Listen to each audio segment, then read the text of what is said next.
The ship that was meant to fail. In the vast, endless void of space, where mighty armadas clashed and empires rose and fell, there was one ship that was never meant to matter. The ISS Harbinger was not a battleship, nor a strategic flagship. It wasn't even meant to survive. When the Galactic Alliance reluctantly allowed humanity into their war effort, they didn't grant them fleets of cutting-edge warships. Instead, they dumped their outdated relics onto them, old patrol ships, decommissioned frigates, and scavenged hulls barely capable of sustaining life.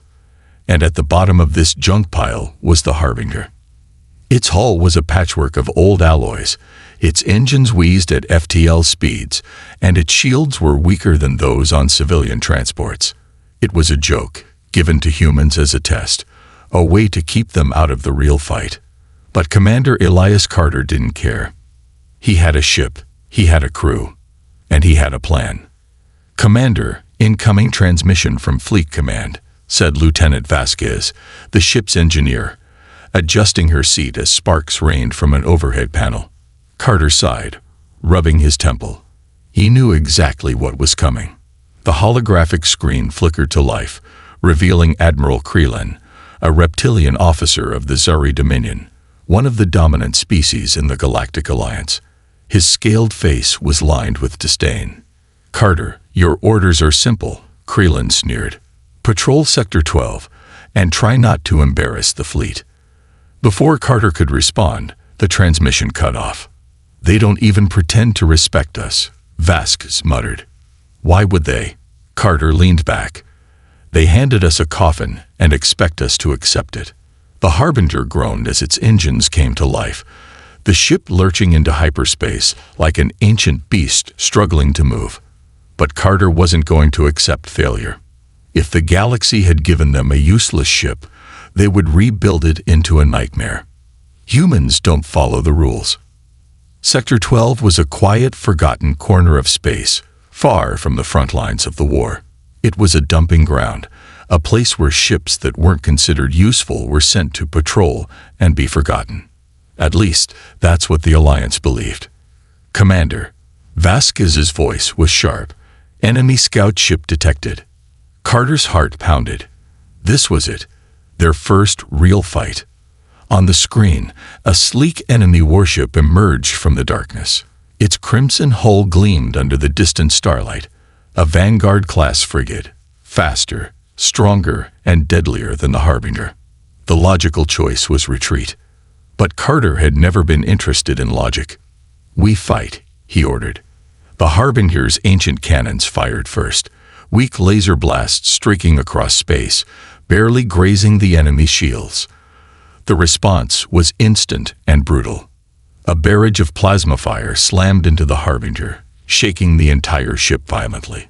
"Shields at 30%, Vasquez shouted. Carter gritted his teeth. "Keep firing." The Harbinger couldn't win a fair fight. It wasn't built for honor or tradition. But humans had never played by the rules. "Vasquez, divert power to thrusters," Carter ordered. She blinked. "What? That'll drain shields." "I know," Carter said. "We're going straight through them." The Harbinger lunged forward, its weakened shields flaring with energy as it barreled toward the enemy ship. The enemy, expecting a cowardly retreat, hesitated. That was all the time they needed. "Fire the mining lasers," Carter yelled. Hayes, their weapons officer, grinned and pulled the trigger. A beam of concentrated industrial energy, not meant for war, but for cutting through asteroids, pierced the enemy ship's engines, sending it spiraling out of control. A few seconds later, the enemy ship exploded. Silence filled the bridge.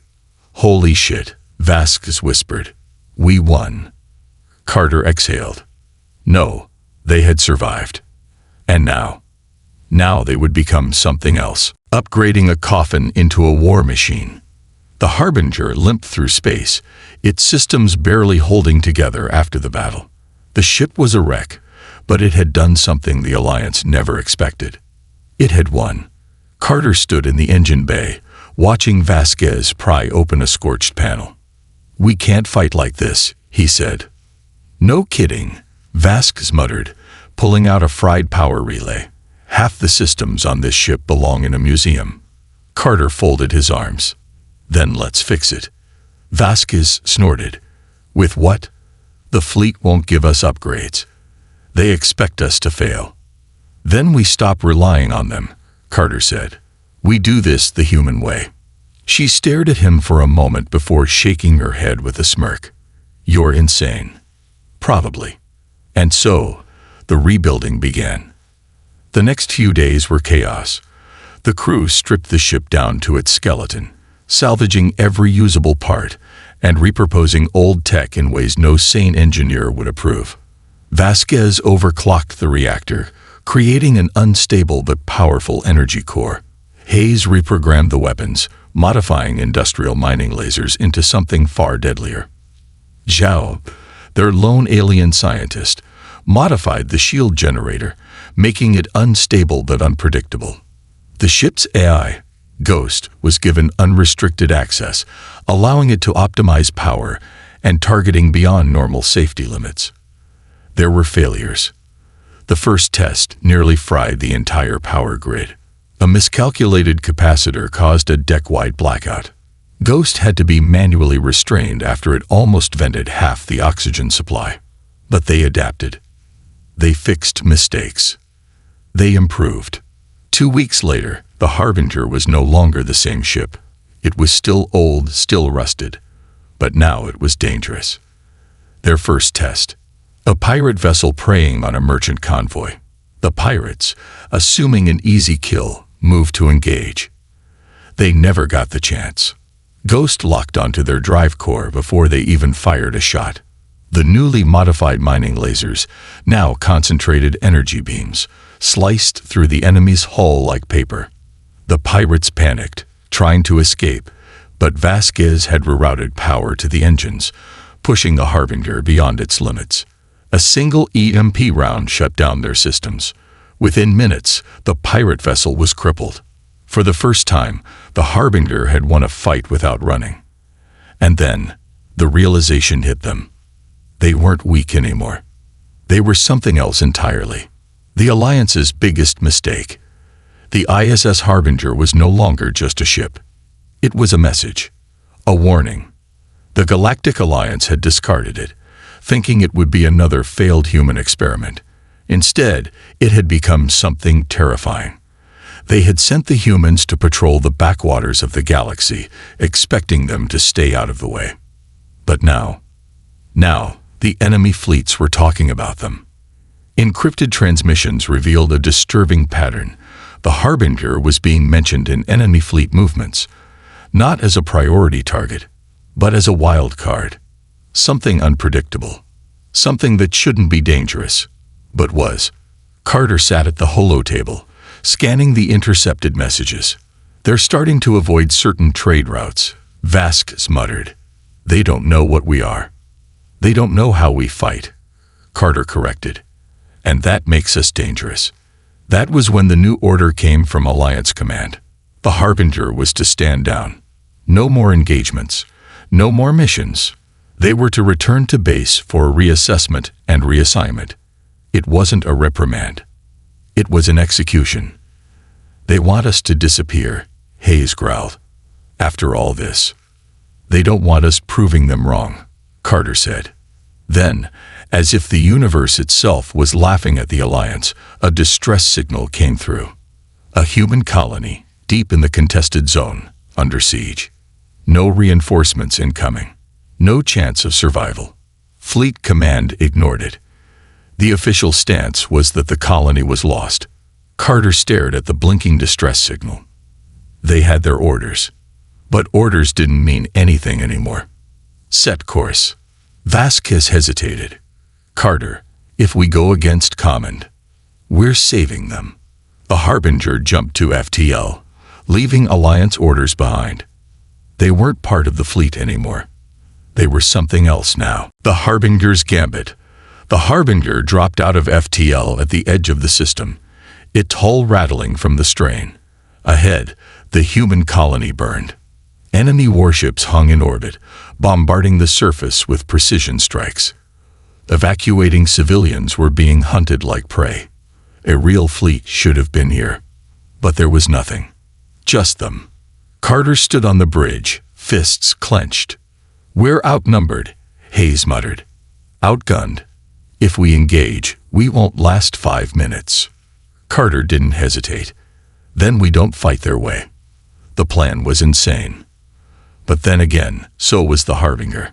They couldn't fight the enemy fleet head-on, but they could turn the battlefield against them. Step 1. Ghost hijacked enemy communications, feeding them false fleet movements. Step 2. Hayes overclocked the weapon systems, making their lasers appear more powerful than they actually were. Step 3. Vasquez rigged the engine core, making their energy signature mimic that of an incoming fleet.